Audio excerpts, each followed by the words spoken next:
Excuse me. Maraming salamat sa Panginoon sa pagpapala na ating natanggap sa umagang to. Isa pa lang kanina sa pag-aaral at salamat na tayo tinuturuan ng Diyos palagi ng kanyang mga katwiran at higit sa lahat na hindi lang sa matutuhan natin kung hindi lalo pa tayong mapasakdal sa kanyang harapan at mapaglingkod sa kanya. Salamat din sa mga kapatiran na nandito. Salamat sa inyong patuloy na pagsuporta, pagtatapat at hanggang sa oras na nandito pa kayo nananatili, nagpapatuloy. Salamat din sa mga patotoo. Salamat. Bawat patotoo, pasalamat ninyo maging sa mga awitin ay ito'y naging mensahe rin sa bawat isa. Mga kapatid, tulungan niyo ako sa oras na ito na muli ako papayag ng banal na salita. Dalangin niyo ako mga kapatid na higit pa maging karapat dapat dito. Di basta-basta ang mangaral, lalo sa mga Kristiyano sapagkat halos alam na natin yung mga verses, dami na natin napakinggan ng mga mensahe. Kuminsan tayo natin paulit-ulit, pero alam niyo mga kapatid, meron palang inihanda ang Panginoon. Ito'y magiging tulong sa atin at kailangan natin na higit pang sumagaan ang kanyang biyaya na sa pagpapayang kanyang banal na salita. Tayo po lahat ay mabusog. Tayo po lahat ay tumayo. At ating buksan sa 2 Corinthians chapter 13, verse 5. 2 Corinthians 13, verse 5. Sabi po rito, siyasatin ninyo ang iyong sarili. Kung kayo na nga sa pananampalataya. Subukin ninyo ang iyong sarili. Hindi ba ninyo nalalaman sa ganang iyong sarili na si Kristo ay nasa inyo? Maliban na nga kung kayo itinakwil na. Sa English sabi niya, examine yourselves, whether you be in the faith, prove your own selves. Know you not your own selves, how that Jesus Christ is in you, except you be reprobates. Niling natin ang panalangin kay Sister Armela. Amen. Tayo po'y manalangin na maraming Diyos na makapangyarihan sa lahat. Ama, tulungan niyo po ngayong abang lingkod na itinayo niyo po sa aming harapan upang magbigay ng mensahe, Ama, sa aming mga makikinig. At tulungan niyo po, pahiran niyo po siya ng karunungang makalangit at ng iyong Santong Espiritu ang kanyang bibig upang mga salita mo na mamumutawi sa kanya ay maging pagpapala at kabusugan ng aming kaluluwa. Tulungan niyo po, Ama, ang bawat isa na maisentro ang aming kaisipan at mapagpala po kami at tulungan niyo pa yung mga makikinig, Panginoon, ng mga salita mong ito nawa ay katagpuin niyo rin sila. Kaya pagpalain mo kami hanggang sa matapos ang iyong gawain sa pangalan ng aming Panginoong Hesus. Amen. Amen.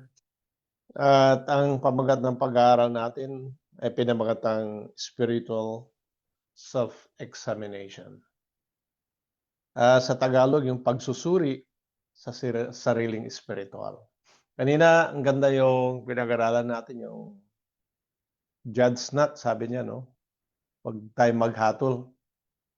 Ngayon, ang parang continuation itong pinag-aralan natin, pero mas higit na mayroong mas malalim na ibig paabot sa ating Panginoon sapagkat ito'y patungkol sa ating individual na sarili. At alam niyo ba na ang buhay, mga kapatid, ay likas na darating sa atin yung pagsubok. May test, may challenges na marating sa atin. At hindi na tayo makakaiwas yan. Sa pagparte ng buhay natin yan. At dito babanggitin natin muna yung mga challenges na dumarating at Yung iba nabanggit na natin mga kapatid, unang-una yung physical challenges ano. Ano yung mga dumarating sa atin sa physical? Sa ating kalakasan dati nung bata tayo malakas. Ngayon nung tayo tumatanda na, nararamdaman natin yung panghihina. At sa parting 'yon, minsan dumarating yung mga sakit na at ito'y, sinusubok tayo do'n sa karamdaman na 'yon at higit sa lahat, nagbibigay ng kahinaan sa ating pangatawan. Kung minsan naman ito'y, nakakapagbago ng ating buhay. Tulad ngayon na sabi nga habang tayo nagkakaedad, ako nga nararamdaman ko kung minsan bakit parang hindi ko maalala. Nagme-meditate ako, may mga salita na hindi ko maalala, makakalimutin na. It's a part of the aging process. Pero mga kapatid, tinuturuan din tayo diyan kung minsan na para tayo mag-adapt dun sa changes na yan o test na dumarating sa atin, na challenges.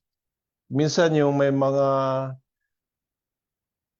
na-injured, na aksidente, kung nabasa niyo yung sino yung Kristiyano na ano, yung author ng Singing in Adversity. Hindi ko na matanda yung pangalan niya. Anyway, Kristiyano yun. Pero nung siya'y nagkasakit, doon niya sinulat yung mga librong yun. At for 37 years yata, na ano siya, invalido siya eh. Pero doon naman siya ginamit ng Panginoon. At nag-adapt siya. Kaya sinulat niya yung mga librong yun. Na ang daming libro yun, ginamit niya kung mababasa niyo yung mga yun. Kay Naylor niya yun, si Naylor pala. Yung si Naylor, kung mabasa niyo yung mga libro niya, talagang nagbibigay talagang malaking encouragement sa atin. Kasi yung true to life at saka experiences niya, tapos kung paano niya nalagpasan mga yun, yung mga challenges na yun. Ngayon, hindi lang sa physical challenges, ano, minsan yung emotional challenges dumarating sa atin, minsan dumaranas tayo ng kalungkutan, 'di ba? Kung minsan may namatayan tayong kamag-anak, kung minsan tayo'y merong anxiety. Ayan, kung minsan kakaroon tayo anxiety, stress, depression. Ayan, kung minsan may problema rin tayo sa mga relasyon, ganyan, sa pamilya. Ngayon, doon din natin na nakikita yon yung kung paano natin na i-manage yung ating feelings, yung ating nararamdaman. At siyempre, tinutulungan tayo ng Panginoon diyan, mga kapatid. So ito yung mga pagsubok dumarating o test. Meron din test na patungkol dun sa material things, yung mga financial at career struggle, sabi nga niya. Tulad ng ano, may mga nawawalan ng trabaho, may problema diyan, mayroon ding problema financial, yung financial instability. Mga kapatid, dito sa Canada, walang utang. Lahat meron tayong utang dito. Tandaan nyo yan, mayaman o pobre, merong utang dito. Minsan pinoproblema natin. Meron ding tinatawag na career transition. Alam nyo ba na nung nasa Middle East kami, tapos lumipat kami rito, may career transition. Akala mo, pagdating mo rito, maganda trabaho mo. Nag-uumpisa ka pa rin sa baba. At doon, kuminsan yun ang challenges na haharapin mo.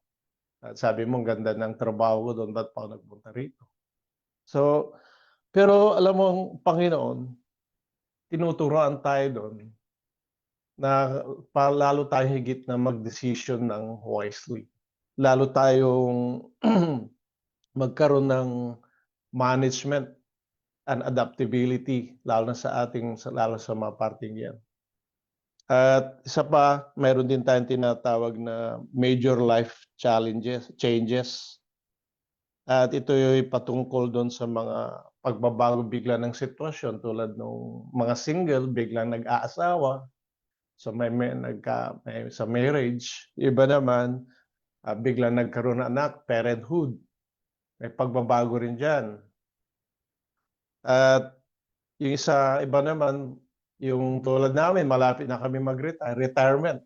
So meron ding tinatawag na life challenges 'yan. Iba naman 'pag may daragdag pa rin natin kung minsan namamatayan yung kanilang mga asawa, kaya nagkakaroon dito ng, life changes. So nagkakaroon sila ng tinatawag na challenges sa kanilang mga buhay. At ito ngayon may nangyayaring labanan sa Middle East, ito yung external or uncontrollable events, mga giyera, ganyan, natural disasters, nakaranas tayong pandemic, 'di ba, nabago rin yung ating buhay, 'di ba? Ngayon may problema na naman, tumataas ang gasolina na yung buong salibutan, ano 'yan, naapektuhan dahil sa pagtaas ng gasolina, tumataas din yung presyo. So, mga kapatid, mga dumarating na mga ito, hindi natin makontrol. Pero in the face of uncertainty, God is still in control, mga kapatid, tandaan natin. Kaya tinuturuan tayo sa mga test na ito, bagamat hindi natin 'to makontrol, na higit pa tayo magtiwala sa Panginoon.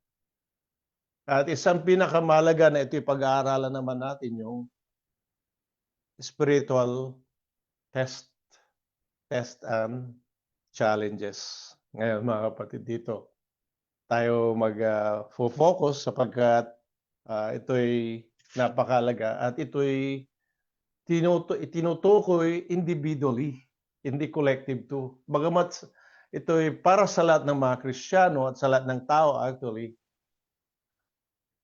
tandaan natin ito'y individual. Magmula sa lahat ng kabilang, lalo na sa iglesia ng Diyos. Magmula sa pastor, ministro, mga tagapagturo, lahat tayo ay mayroong tinatawag na spiritual test and challenges. Mga kapatid, dito sa ating binasa, sabi ni Pablo, siyasatin ninyo ang iyong sarili kung kayo'y nasa pananampalataya, subukin ninyo ang iyong sarili. Hindi baga ninyo nalalaman sa ganang iyong sarili na si Jesucristo ay nasa inyo maliban na kung kayo'y tinakwil na.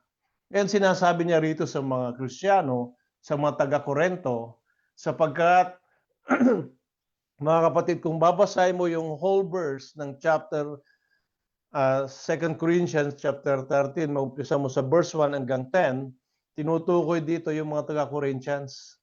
Sapagkat hinahanapan si Pablo ng proof.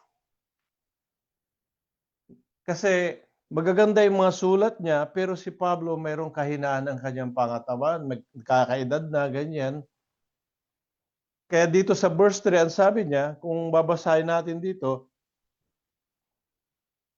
na 2 Corinthians 13:3, yaman nagsisihanap kayo ng isang katunayan na si Kristo ay nagsasalita sa akin, na siya sa inyo'y hindi mahina, kundi sa inyo'y makapangyarihan.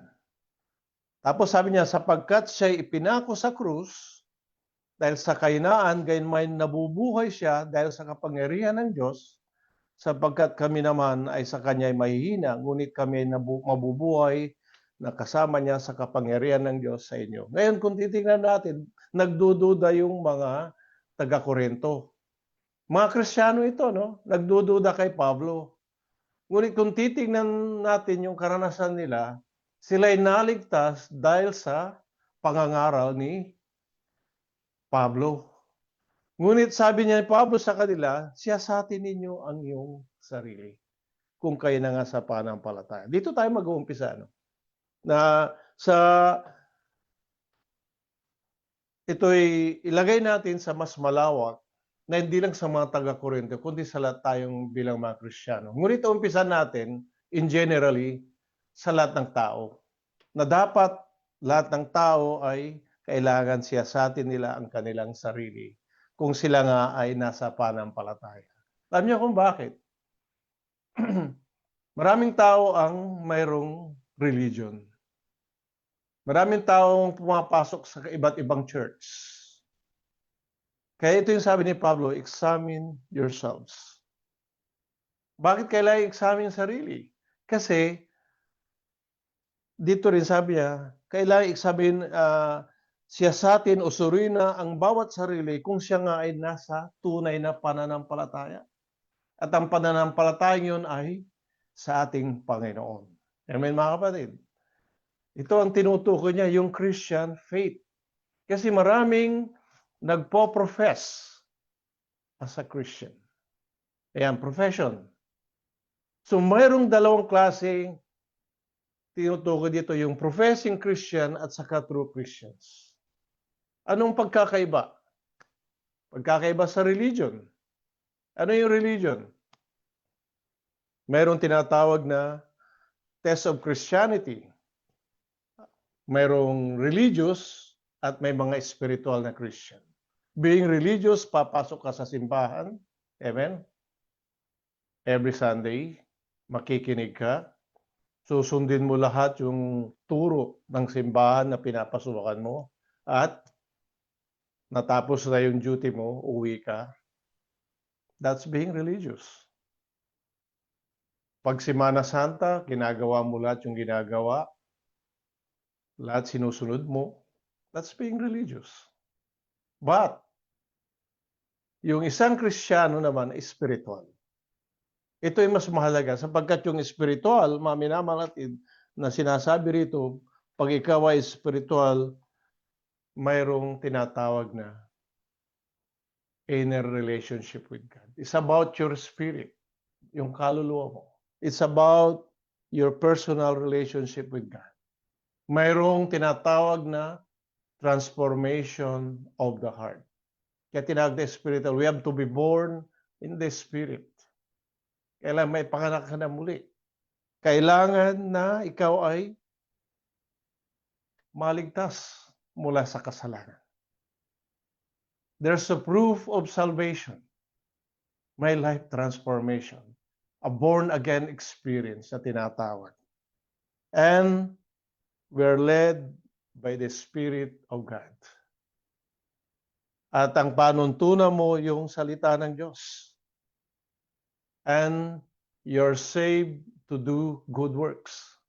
And we have to grow in a Christ-like character, live in God's righteousness, God's holiness.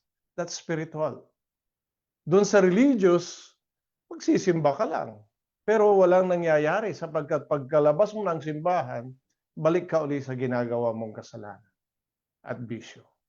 Ganon tayo nung araw. Kaya sabi ni Pablo, examine yourselves whether you are in the faith. Mga kapatid.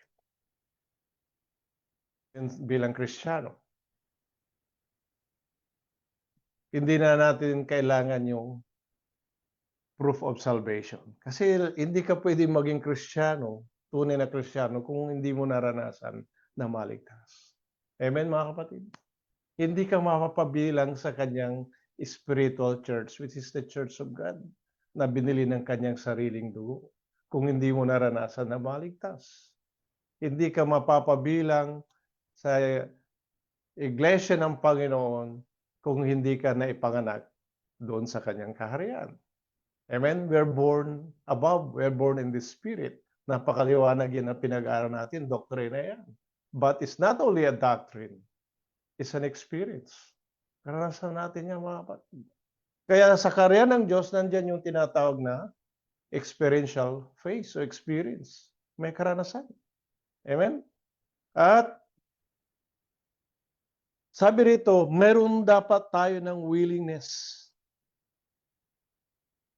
to be examined. We have to allow God to examine our spiritual life. Amen ba, mga kapatid? Willing ba tayo dyan? Alam mo ba na kung may sakit ka, wala kang sakit pala. Physically, nagpapacheck up ka sa doktor. Mayroong annual check up.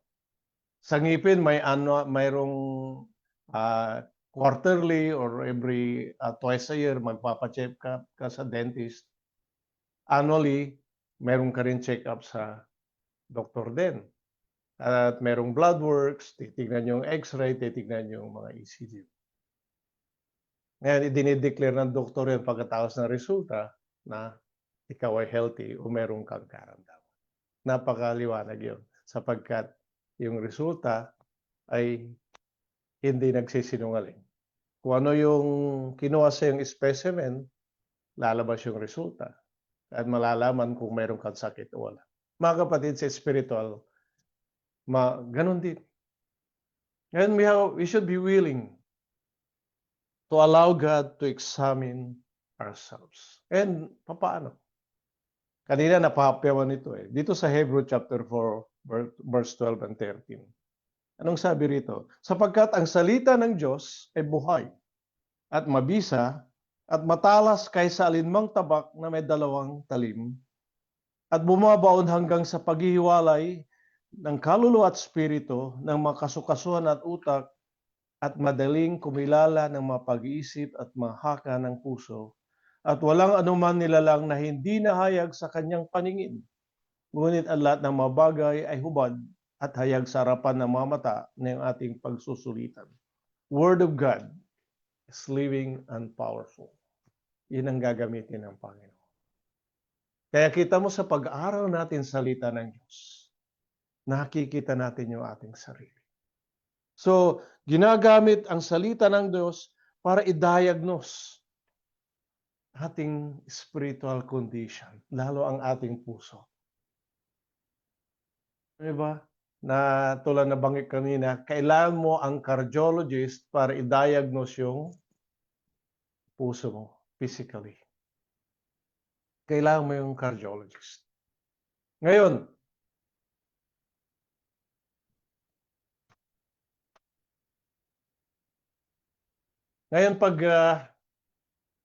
pag diniagnose yan ng cardiologist ang puso, makikita nila kung lumalaki yung puso mo. Tawag nila doon cardiomegaly. Kung mahina ang puso mo, malakas ang puso mo, healthy o kaya lumalaki ang puso mo. At kung makikita, at kuminsan tinitignan nila, bakit nagkakaroon ng cardiac arrest? Kasi may bara. Sabi nila, hindi puso yung nababara, kundi yung mga ugat papunta ron. Kaya tinitignan niya, mga kapatid. Ganon din sa atin, mga kapatid. Yung salita ng Diyos ay higit pa dyan na mas makapangyarihan. Sabi rito sa ating binasa, for the word of God is living and powerful.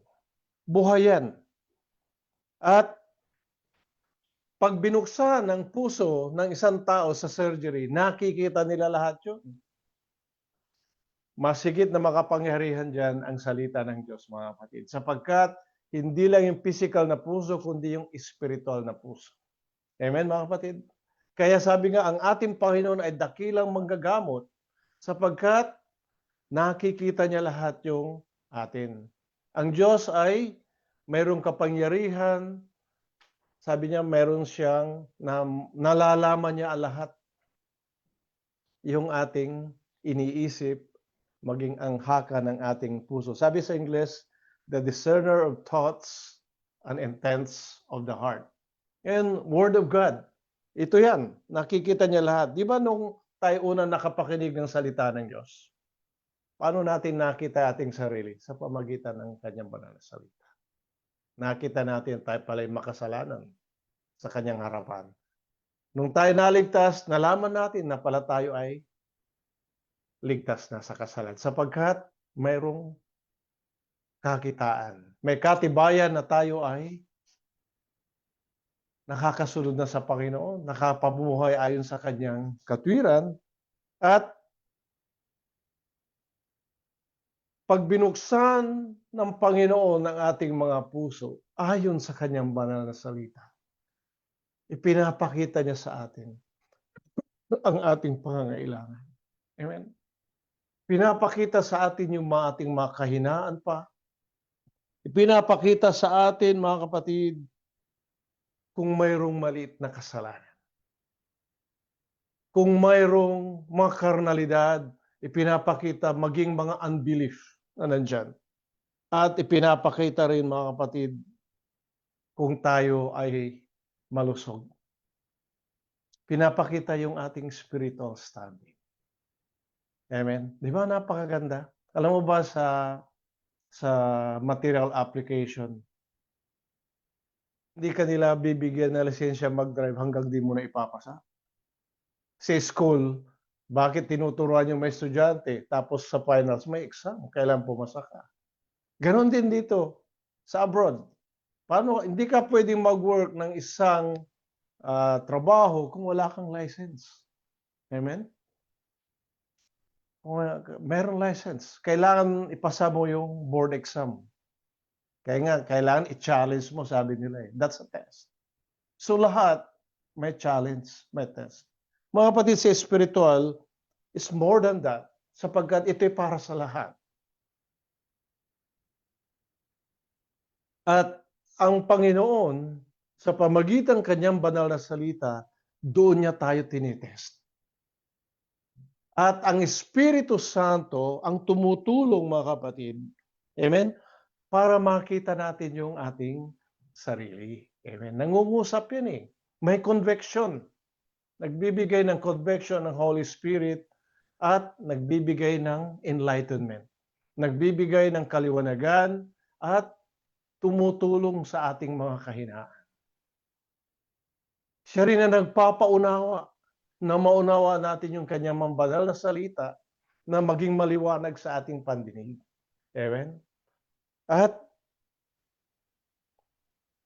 kung ano man ang makita ng Panginoon at ito sa pamagitan ng kanyang banal na salita, ipinapakita sa atin.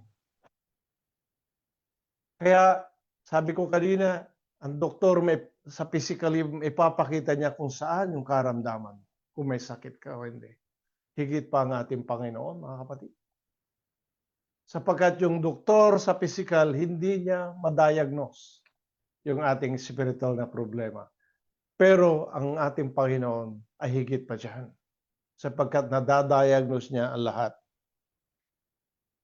At sa kanyang pagdiagnose, siya rin ay may dala ng gamot, pagpapagaling.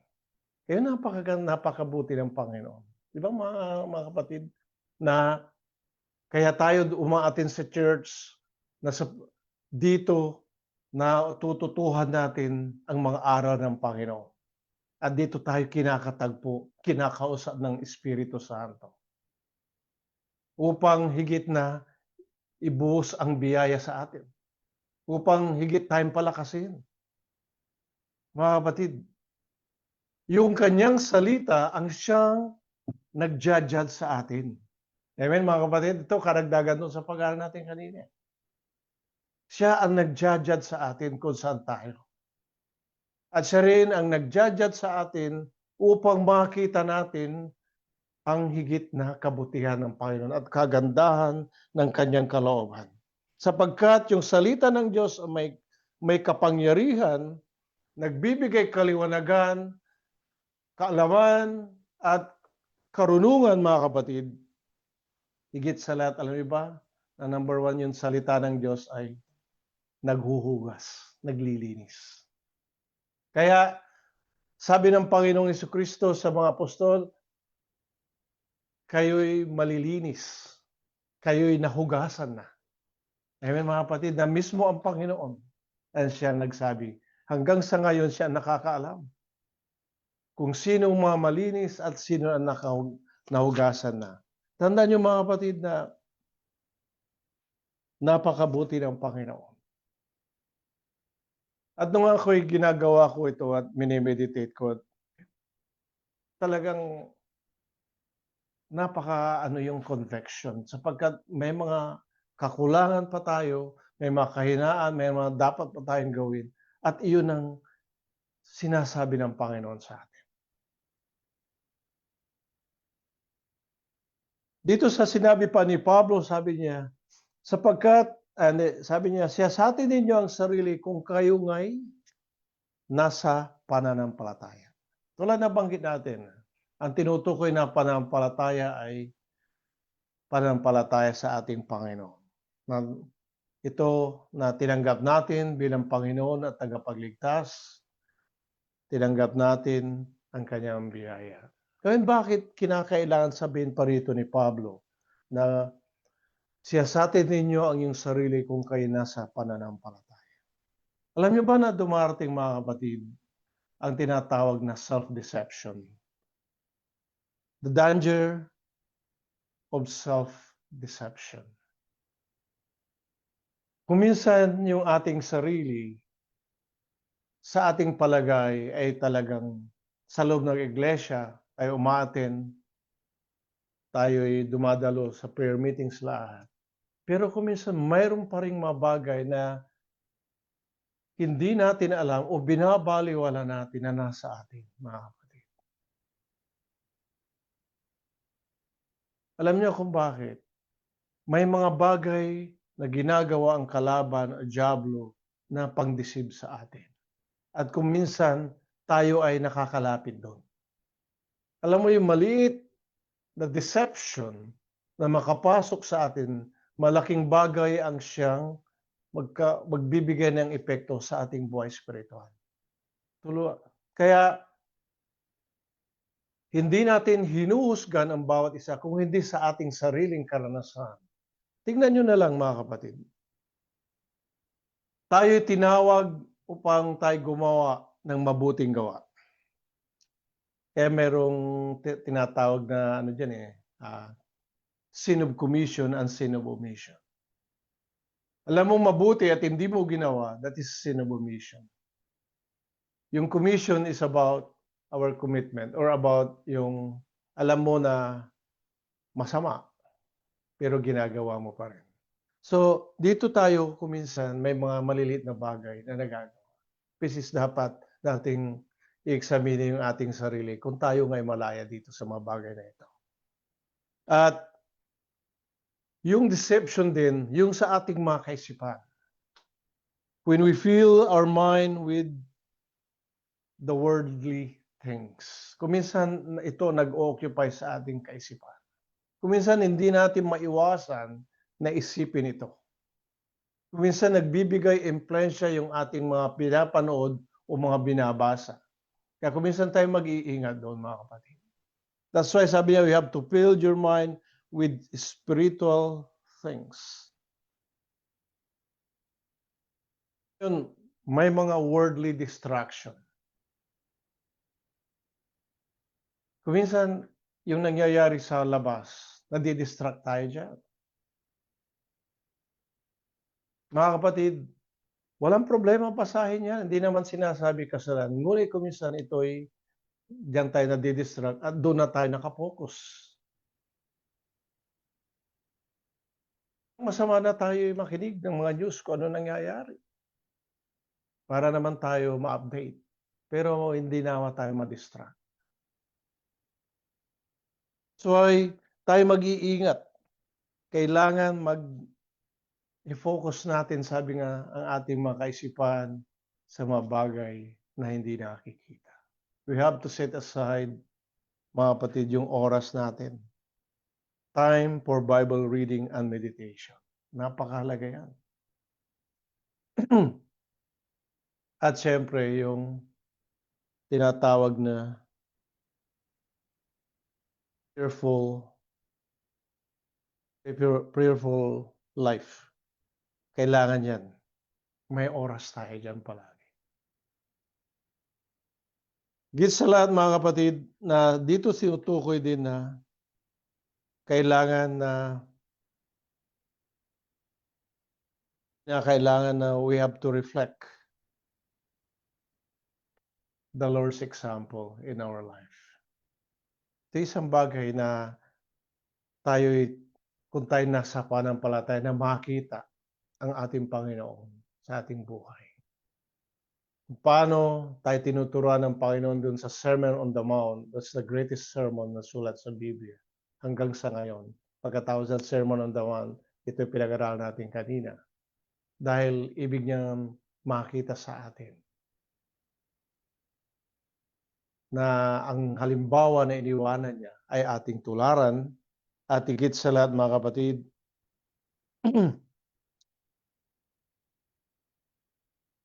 we have to live that life that will attract others to the gospel of Christ.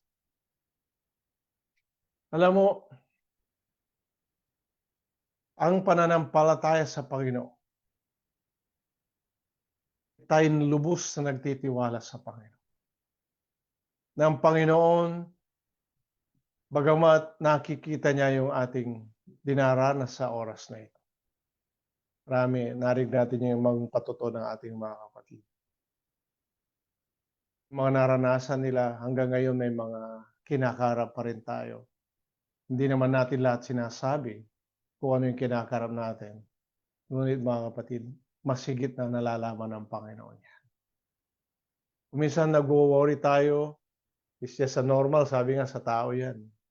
Pero sabi sa Biblia, ilagak ninyo lahat ng iyong kabalisahan sapagkat pinagmamalasakit ka niya. We have kailangan sapagkat dito na kailangan dito natin ilagak sa Panginoon sa pamagitan ng pananampalataya. Ang Diyos pa rin ang siyang tumutulong sa atin.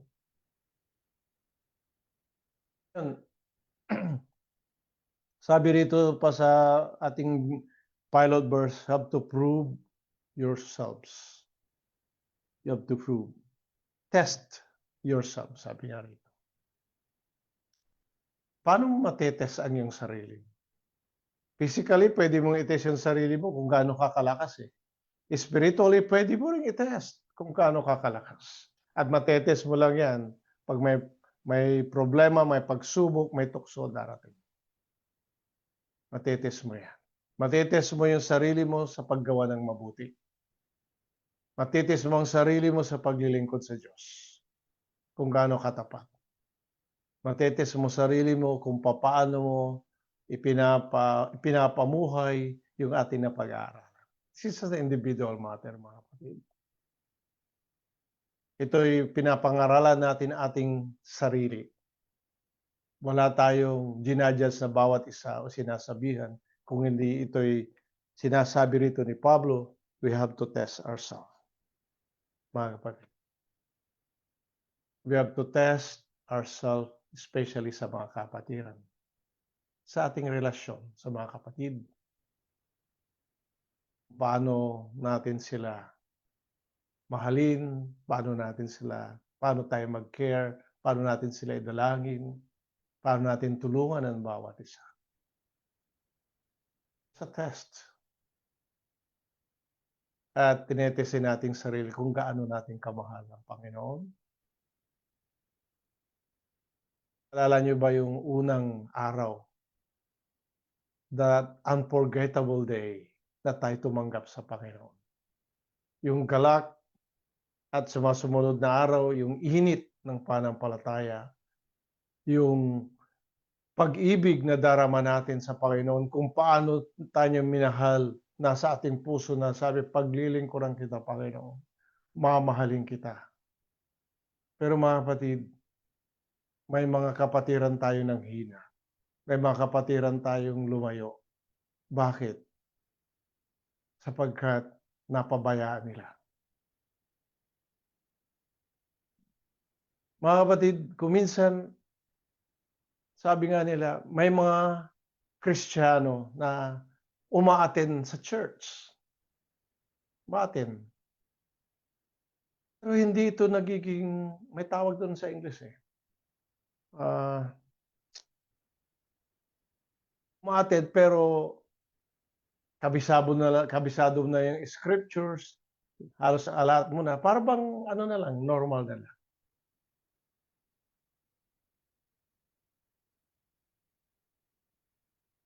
Hindi ka na nai-excite. Alam mo ba yung sa loob ng iglesia, pag nag-aaral ka salita ng Diyos, mayroong desire, yung hunger for the Word of God. Na habang nakikinig kang salita ng Diyos, lalo kapag nagnanasa, sapagkat hindi lang masarap pakinggan kung hindi ito'y pumapasok sa iyong puso at ikay nabubusog. Pero pag dumating na yung oras na kahit anong imensahe parang normal na lang sa'yo, mayroong pangangailangan diyan. Bakit hindi na ako kasing init nung una? Parang hindi na ako nasasabik. Parang malamig na lang ako. 'Di ba mga kapatid, nadadarama 'yan kung minsan. Kung minsan okey lang na hindi ka maka-attend. 'Di naman natin jina-judge yung iba kung hindi naka-attend, may mga sakit o may mga importanteng mga ginagawa, kung hindi yung intentional. Mga kapatid, sabi rito, you have to prove your own self. Sabi niya rito, do you not know yourself? Sabi niya. Kung minsan, binabalewala lang natin, parang normal.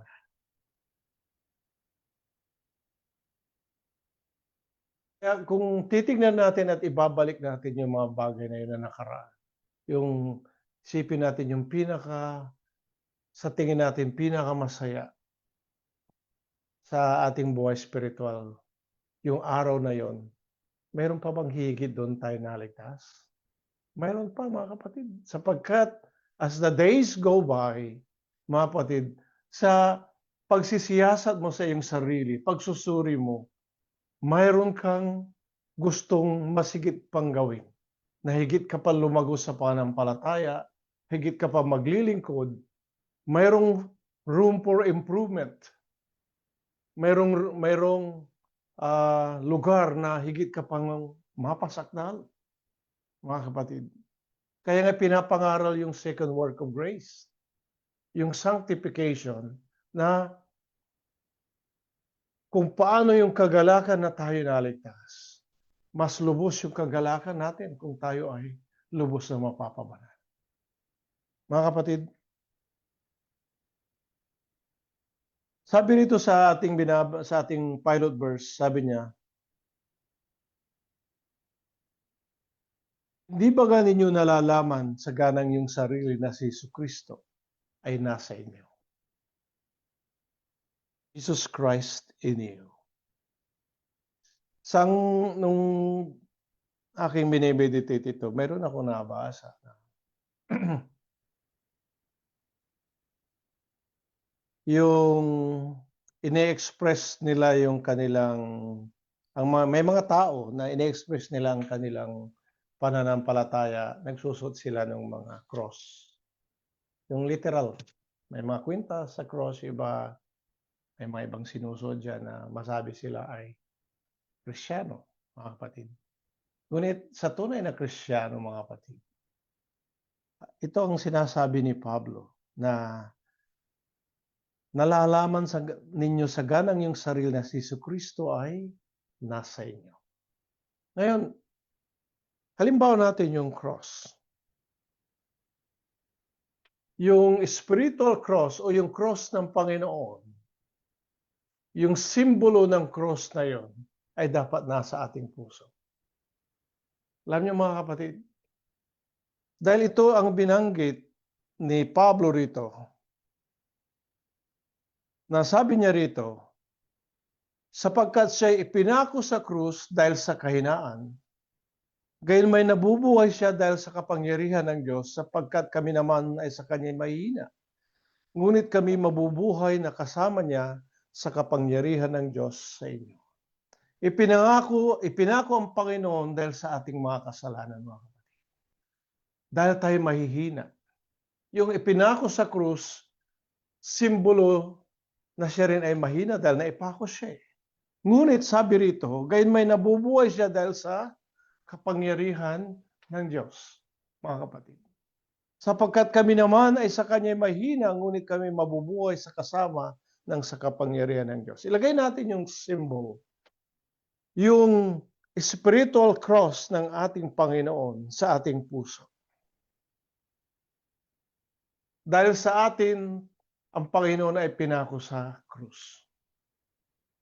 At ang simbolo ng mga kapatid, na mayroon tayong pananampalataya sa Panginoon, tayo nagtitiwala sa Panginoon, nalagay sa ating puso, na minamahal natin ang Diyos. Tayo naglilingkod, mayroon tayong tinatawag na fellowship. Kaya dito sa Church of God, ang hindi lang tayo, magkalayo man tayo, pero mayroong isang dakilang nasa atin, mga kapatid. Ano yun? Spiritual fellowship. Yung ating espiritu individually, bagamat nandito tayo sa loob ng church, ay nakikipag-fellowship sa Panginoon. Amen ba, mga kapatid? Ang Holy Spirit at ating espiritu ay nagkakaisa upang masamba natin ang Panginoon sa espiritu at katotohanan dahil nandito ang pagpapahayag ng tunay na salita ng Diyos. That's why pag nag-worship tayo, nandiyan yung kagalakan. Amen? We have to worship with there's a joy, there's a peace, at nagkakaroon tayo ng strength. Nagbibigay sa atin ng inspirasyon. Amen? That's why we have to examine ourselves. How is our fellowship with God and with our brother? Kaya, kuminsan na mayroong question sa atin, bakit yung iba ayaw makipag-fellowship? Kasama mo, pupunta pa sa iba para makipag-fellowship. Diba? Okay lang naman kung napalayo naman siya, pero kung nandito naman siya, pwede naman siya. Ngayon, ano lang naman natin yun. Pero ang kagandahan yun, yung fellowship sa ating Panginoon, sa Diyos Ama, at sa Espiritu Santo.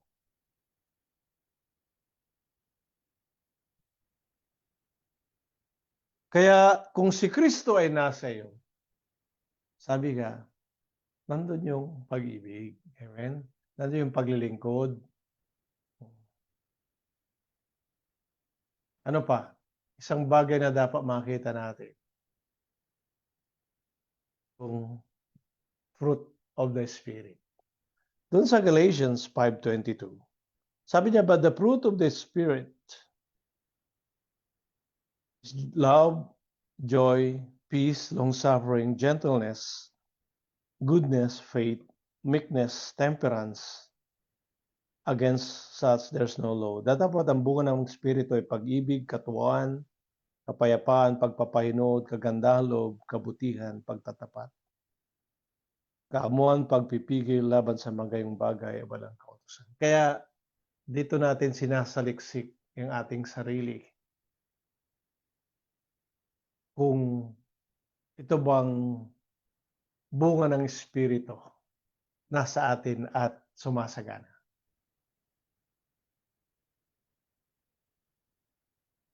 Kapatid. Ngayon, doon kung babalasahin mo yon, paano tayo magkakaroon ng bunga ng Espiritu Santo? Yung bunga ng Espiritu. Yung pag-ibig na tinukoy natin dito, unang-una pag-ibig tinukoy dyan. Yan ang pinakauna na sinabi rito sa Galatians 5:22, but the fruit of the Spirit is love. Bakit? Kasi dito, ang kabuuan lahat, ito napapaloob yung pinakadakilang kautusan ng Panginoon. Mahalin mong Diyos ng buong puso, buong lakas, buong kaluluwa, buong pag-isip. At anong pangalawa? Mahalin mo yung kapwa tulad ng iyong sarili. Dito, unang-una yung pag-ibig. Ngayon, kung may pag-ibig, dito susunod mga kapatid yung kagalakan. Amen? Ito yung pag-ibig maka-Diyos, galing Espiritu Santo. May kagalakan, kung may pag-ibig, mayroong kapayapaan. Ngayon, dito, sabi niya, pag pag-ibig, mayroong long-suffering. Pag may pag-ibig, mayroong gentleness, goodness, may pag-ibig, faith, meekness, temperance, self-control, at kung may pag-ibig, mga kapatid, ano pa? May full obedience. Amen? Kaya dito natin sinasaliksik na maigi ang ating sarili. Kung sabi nga nila, pag nasa iyo yung isa, nasa iyo daw lahat, mga kapatid. But we have to work out sa Panginoon yan. Kasi kuminsan baka yung bunga ng Espiritu Santo, ay Espiritu na sa atin, hindi pa masyadong masagana. kinakailangan natin. At nalalaman natin at ako'y naniniwalang lubos na sa lahat ng mga Kristiyano, ito ang minimithi, ang bawat isa, na mapasagdal ang bunga ng Espiritu sa atin. Sapagkat ito ng pinaka masaya parte ng buhay natin. Kasi darating at darating yung mga test sa atin. Sa lahat ng oras. Pagkatapos natin ng panambahang ito, babalik na naman tayo. Mayroon na naman tayong haharapin. At ito palagi ang siya mag-occupy sa atin. Tandaan natin ang ating pag-aaral. Ngayon, isa pang bagay dapat natin makita na yung pagsasaliksik ng ating sarili o pag-test, pagsusuri ng ating sarili, higit pa nating makita. Na hindi lang ating kakulangan, kung hindi higit natin makita na mayroon pang higit na may magagawa tayo sa Panginoon. Higit natin makita ang kagandahan ng plano ng Diyos. Higit natin makita na mayroon palang mas higit pa na ibig ipagawa sa atin ng Panginoon. Huwag tayong, mga kapatid, na satisfied sa ating kalalagayan ngayon. Kung hindi sa araw ng bukas, mayroon pang higit na mas mataas, mas maganda, mas mabuti na pwede pa nating gawin para sa Panginoon. Kaya sabi ng Panginoon, mas dakila ang magagawa nyo pa sapagkat ako'y babalik sa Diyos Ama. So, yung pribilehiyo yun, mga kapatid, na tayo makapaglingkod sa Panginoon. Yung pribilehiyo na tayo makabilang sa Kanyang kaharian. Yung pribilehiyo yun na tayo makapag-aral ng Kanyang purong salita ng Diyos. Na pinapalago niya ang Kanyang biyaya, ibinubuhos niya ang biyaya sa atin, mga kapatid, dahil mayroon pa tayong malaking magagawa para sa Panginoon. Yung kapangyarihan ng Diyos sa pamagitan ng Espiritu Santo na ibubuhos sa atin, ibinuhos sa atin. Nung mga apostol ay naranasan nila doon sa araw ng Pentecostes. Nagawa nila ang higit na dakilang mga bagay sa pangalan ng ating Panginoon. Mga kapatid, tayo ginagamit ng Panginoon para i-share ang salita ng Diyos. Di ba, dakilang pribilehiyo, ipinagkatiwala sa atin yung mga mahalagang bagay. Alam mo, ipinagkatiwala sa ating mga kapatid ng napakalaga, yung kaluluwa ng tao. At ito yung meron tayong gagampanan. Mga kapatid, huwag lang nating titignan yung ating sarili, yung ating kahinaan o kakulangan o yung mga bagay na hindi natin magagawa, kundi tignan natin na ang Diyos ang siyang gagamit sa atin. Mga kapatid, siya ang magkwa-qualify. Mga kapatid, so lahat ng mga isinugo ng Panginoon, walang kakayanan. Pero dahil sa kapangyarihan ng Diyos, mga kapatid, ay ginamit sila ang Panginoon. Di ba si Moses? Nung sabi niya, ilabas mo yung aking tao mula sa Ehipto. Pero sabi niya, hindi niya alam kung paano. Anong sabi ng Panginoon? Ano yung nasa kamay mo? Ano yung sa kamay yung tungkod? Yung tungkod, yung ginamit ng Panginoon sa kanya para may labas niya yung mga Israelita sa Ehipto. Hindi lang siya, mga kapatid.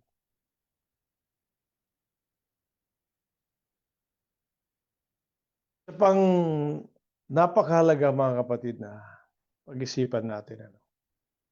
na ang buhay natin dito ay may hangganan. Ang buhay natin may hangganan, ang paglilingkod natin dito may hangganan. May limitasyon lahat. Kaya yung panahon na ibinigay sa atin ng Panginoon, dapat nating saliksikin palagi yung ating sarili na ang panahon na yon, yung time na ibinigay sa atin, ay magamit natin na mas higit na makabuluhang bagay para sa Panginoon. Sa ating sarili, ginagawa natin lahat, binibigay natin lahat para sa ating sarili. Ngunit ito'y may hangganan, mga kapatid. Pero itong spiritual na pagsusuri ng ating sarili, ito'y hindi lang dito. Ito'y magbibigay ng katiyakan na makita natin higit sa lahat. Makita at matanggap at makarating magtagumpay tayo sa buhay na walang hanggan. Dito sa bilang panghuli, dito sa 2 Corinthians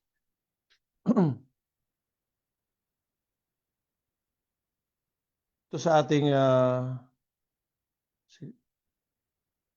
isang 2 Corinthians pero sa chapter 5 dito tayo natin tingnan.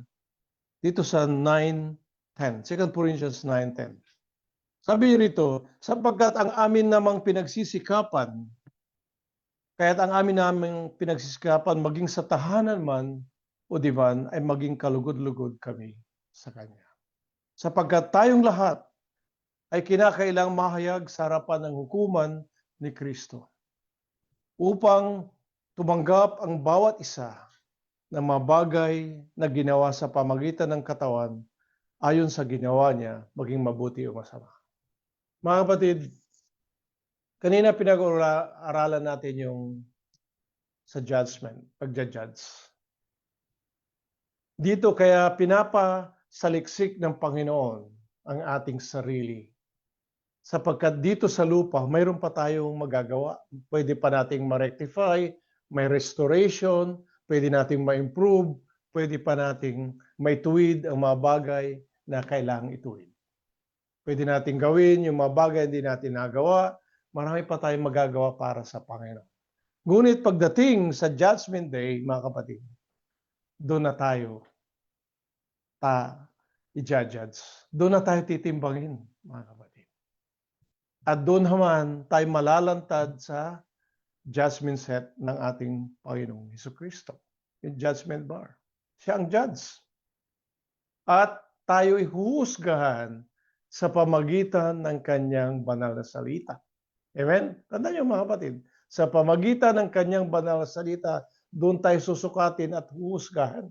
Doon tayo i-examinin, susuriin, at doon niya tayo titignan mga kapatid. Dito sa ating pinag-aralan, dito pa lang lahat ng kanyang katwiran, banal na salita, binibigay sa atin para masaliksik nating husto ang ating sarili. Sapagkat ito rin ang gagamitin natin sa Judgment Day, di ba ngayon pa lang mga kapatid, ay tayo ay sumikap. At tulungan natin ang ating sarili, we have to work out with the Lord. We have to work out with sa lahat, maging sa ating mga kapatiran. Pagsumikapan natin, mga kapatid, na tayong lahat, mga kapatid, dalangin natin ang bawat isa, tayong magtulungan, amen, na ang bawat isa ay magtagumpay. Kaya kung may tama yung sabi, kung tayo mayroong matuwid na paghatol, may nakikita tayo, kakulangan, tulungan natin ang bawat isa. In the spirit of love and sincerity and truth. Mga kapatid, di ba napakaganda yun? Hindi natin ituwid ang pastor o ministro kung nagkukulang.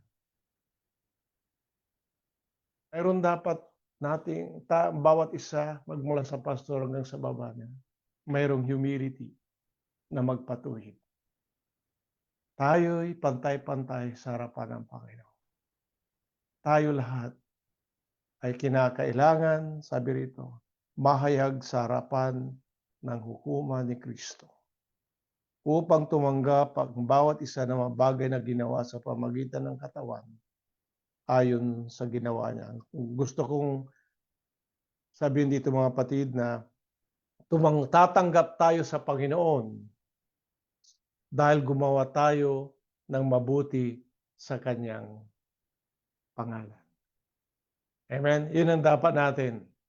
Na tayo, kaya natin higit na sinasaliksik ating sarili upang higit pang gawin natin na mas mabuti sa Panginoon. Dahil pagdating araw, tatanggap tayo. Sabi rito, tatanggap ng bawat isa ng mga bagay na ginawa sa pamagitan ng katawan ayon sa ginawa niya. Yung sa mabuti, doon lang sa mabuti dahil hindi tayo gagawa ng masama. Mga kapatid, sabi nga palagi natin, be faithful till death, and I'll give you a crown of life. Kaya yung pagsasaliksik natin para higit pa tayo maging tapat. Mga kapatid, alam mo ba na isang bagay na nakita lahat sa mga halimbawa ng mga apostol? Ano yung mga kapatid? Pag-ibig. Na inibig nila ang Panginoon higit sa kanilang buhay. Hindi nila inibig ang sanlibutan. Hindi nila inibig ang kasalanan. Hindi nila inibig maging ang kanilang sarili. Ibinigay nila para sa. At doon, nadama nila yon. Yung tunay na nagawa nila yung tunay na paglilingkod, tunay na pag-ibig, tunay na pagsunod, tunay na pagsamba. Lahat, mga kapatid. Isang bagay na isipin natin palagi, mga kapatid. Saliksik ating sarili kung paano natin bibigyan ng kalahatian at kaluguran ng ating Panginoon habang tayo nabubuhay. Kaya pagpalain ng Diyos ang kanyang banal na salita. To God be the glory. At minsan pa, mga kapatid, ay na pagpala.